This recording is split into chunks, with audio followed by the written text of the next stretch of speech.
Y en relación a la incidencia de úlceras detectadas por endoscopía, ustedes ven ahí celecoxib versus placebo. No hubo, digamos, diferencia en relación a eso, pero sí hubo una diferencia a favor del grupo celecoxib cuando se los comparó con los antiinflamatorios comunes, no esteroidales. Es decir, una disminución en la incidencia de úlceras, por lo menos detectadas por endoscopía. Y en relación a úlceras, pero asociado a eventos gastrointestinales superiores, hubo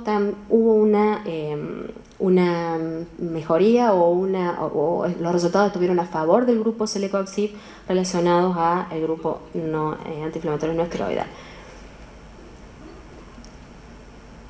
Esto muestra el subgrupo de pacientes tratados además con aspirina, en donde también el paciente que se tiene que tratar también con aspirina más celecoxib tuvo un mejor resultado en relación a disminución de riesgo comparado con aspirina versus antiinflamatorios no esteroidales. Por lo tanto, el uso de inhibidores específicos COX-2, según estos trabajos revisados, que son metaanálisis, mostró que tienen la misma eficacia en términos de alivios de los síntomas en pacientes tratados crónicamente y que la tolerancia y la seguridad es superior a la de los AINES durante al menos 6 meses de seguimiento, con una incidencia de úlcera que fue del 70% menos para el grupo celecoxib que para el grupo antiinflamatorios no esteroidales. Aquí lo que les muestro es la terapia asociada con inhibidores de bomba de protones. Este estudio lo que ha mostrado es que la reducción del riesgo relativo en tener una úlcera en pacientes tratados con esomeprazol versus los que no, versus el grupo placebo, fue entre el 80 y el 85%. O sea, eso le estoy disminuyendo en ese porcentaje el riesgo de mi paciente si toma inhibidores de bomba. Y aquí comparando pacientes que están tomando aspirinas a dosis bajas y aspirinas más lansoprazol, o sea, con protección, y ustedes ven también cómo el impacto es mucho menor en el riesgo de complicaciones. Este otro estudio, que el outcome fue sangrado evidente gastrointestinal, también comparó lo mismo con el omeprazol versus el placebo. Y ustedes ven ahí, el grupo placebo tuvo una aparición de evento de 2.9, la incidencia, versus 1.1 en el grupo omeprazol.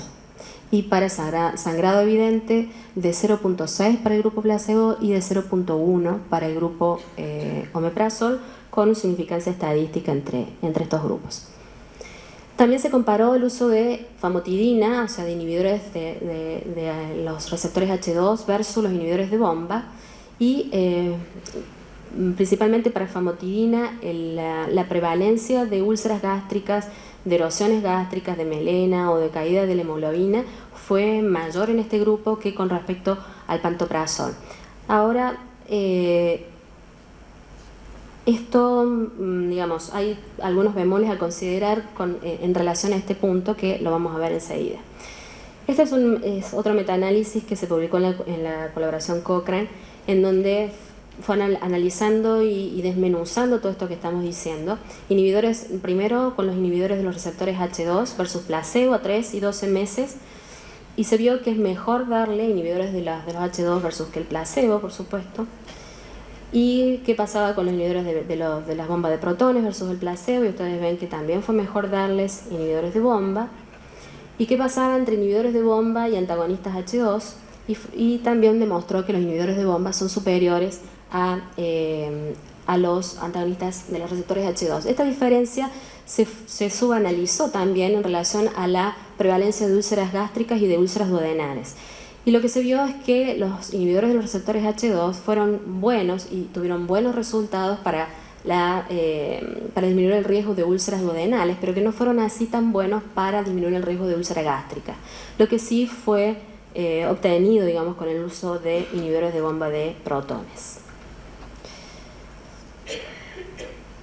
Bueno, aquí la comparación entre inhibidores de bomba de protones o usar COX-2, y en el metaanálisis no hubo diferencias significativas entre el uso de uno u otro medicamento. Entonces pareciera hasta acá que dar un inhibidor de COX-2 o dar AINES antiinflamatorios no esteroidales más inhibidores de bomba de protones tendríamos los mismos resultados.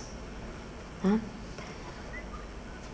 Entonces, ¿la ecoterapia mejora los resultados? Bueno, la dosis estándar de antagonistas de receptores H2 no son efectivas para reducir el riesgo de úlcera gástrica, y los inhibidores, en cambio, de bomba de protones parecen que sí son efectivos para reducir ambas, úlceras gástricas y duodenales.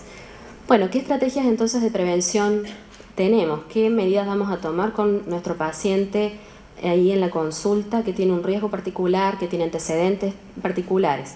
Las estrategias generales son primero usar el AINE más seguro, luego usar la dosis más baja y por el menor tiempo posible, luego usar menos los AINES que tienen mayor toxicidad, lo mismo al revés. Evitar terapias concomitantes, ojalá si se pueden evitar, en el uso de lo que ya sabemos como aspirina más AINES o anticoagulantes o corticoides. Y erradicar a los pacientes que tienen Helicobacter pylori y que tienen historia de úlcera previa. Recordando entonces los factores de riesgo que están establecidos en las guías de alto riesgo, riesgo moderado y bajo riesgo. Para resumirles, lo que se recomienda entonces son en pacientes que tienen bajo riesgo gastrointestinal de hacer una complicación, una úlcera complicada y tienen bajo riesgo cardiovascular, se podrían entonces tratar con antiinflamatorios solos y usando los de menor riesgo, como dijimos, con el menor tiempo posible, como mencionamos antes. Ahora, si el paciente tiene riesgos gastrointestinales moderados, lo que se recomienda es asociar un inhibidor de bomba de protones, y si son de alto riesgo, elegir, si es posible, un inhibidor COX-2 más incluso un inhibidor de bomba de protones. Si el riesgo cardiovascular es alto, en todos los casos, obviamente, se recomienda combinar con inhibidores de bomba de protones. Y el uso de inhibidores de COX-2 en los pacientes con alto riesgo cardiovascular fue un poco, de alguna manera, proscripto de alguna forma, o por lo menos se pide o se recomienda usar terapias alternativas, ya que se asociaron con riesgos mayores de eventos coronarios. Dos palabras en el tracto digestivo inferior. La verdad es que está menos estudiado, tenemos menos datos hasta la fecha comparando con lo que ocurre en el tracto digestivo superior. Sabemos que los mecanismos de acción de producción de úlceras o erosiones en el tubo digestivo inferior es diferente en parte a lo que ocurre en el tracto digestivo superior. Y lo que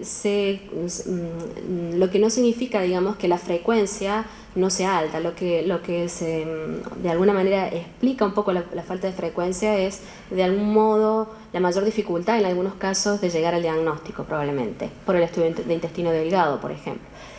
Lo que ocurre en el tracto digestivo inferior es, por un lado, el incremento de la permeabilidad de la pared intestinal, se produce inflamación local, se puede manifestar como anemia o pérdida de sangre, como fenómenos malabsortivos o pérdida de proteínas o la aparición de úlceras, ¿ya? Y las complicaciones por este evento, digamos, son menores, del 0.3 al 0.9, y en algunos casos incluso se han descrito diafragmas en intestino delgado en relación a este uso. Ahora, hay diversos estudios que mostraron también o compararon también la prevención o cómo podemos disminuir el riesgo en relación al uso de inhibidores de COX-2 selectivos versus naproxeno, y pareciera que también en la afectación del tracto digestivo inferior son mejores o previenen más el riesgo en el grupo de rofecoxib, como fue mostrado en este estudio.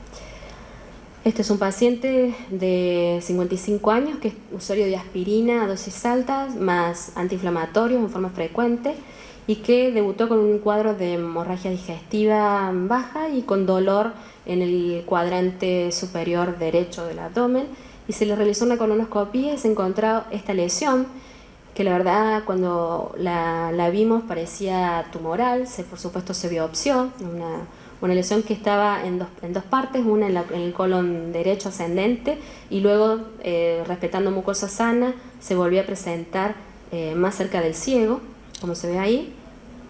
Eso ya no daba a pensar tanto en un tumor.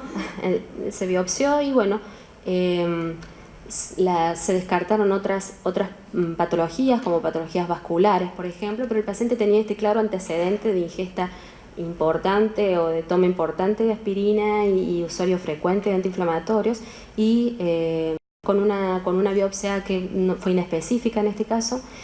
Se lo trató con mesalazina y en el control de 3 meses la única lesión que quedaba era la que antes era esta cerca del ciego, se había resumido a esto, y después un control diferido al año con la suspensión por supuesto de los antiinflamatorios.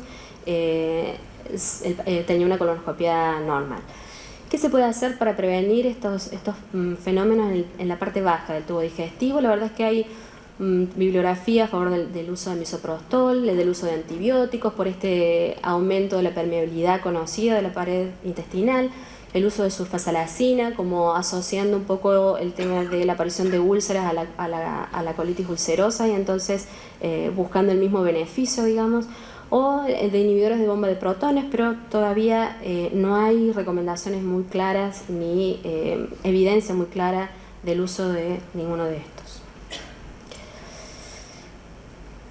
Por tanto, me pedían resultados, y para finalizar muestro allí algunos de los datos que ya hemos mencionado, como para tener en cuenta y recordar: la edad mayor de 65 años como el factor de riesgo más común, el antecedente previo de una úlcera complicada como el antecedente de mayor riesgo y factor de riesgo independiente, el uso de altas dosis o de uso reciente de antiinflamatorios, el uso combinado con otras drogas, la asociación y el efecto aditivo que tiene el Helicobacter pylori en los pacientes usuarios de antiinflamatorios, que nos van aumentando este riesgo. Y el porcentaje importante de la reducción de riesgo de un 80-85% con el uso concomitante de inhibidores de bomba. Muchas gracias por su atención.